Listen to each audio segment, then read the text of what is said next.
છેલ્લા 3 થી 4 દિવસથી નેશનલ હાઈવે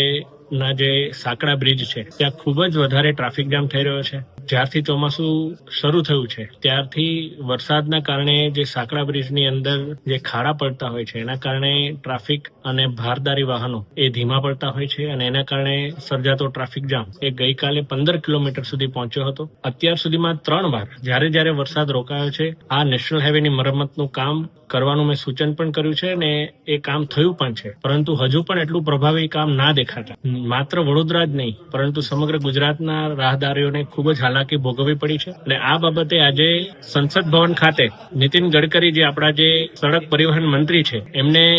ખૂબ જ ગંભીરતાપૂર્વક રજૂઆત પણ કરી છે અને એમણે મારા બેઠકના સમય પર જ તમામ અધિકારીઓને ફોન કરી અને ખખડાવ્યા પણ છે અને તાકીદે આ સમસ્યાનો ઉકેલ આવે એ બાબતે સૂચન પણ કર્યું છે. કલેક્ટરશ્રી દ્વારા પણ એક નોટિસ નેશનલ હાઈવે ઓથોરિટીના આપણા વડોદરાના તમામ અધિકારીઓને આપવામાં આવી છે અને આ બાબતે જલ્દીથી જલ્દી કાર્યવાહી થાય એ બાબતનું સૂચન કરવામાં આવ્યું છે.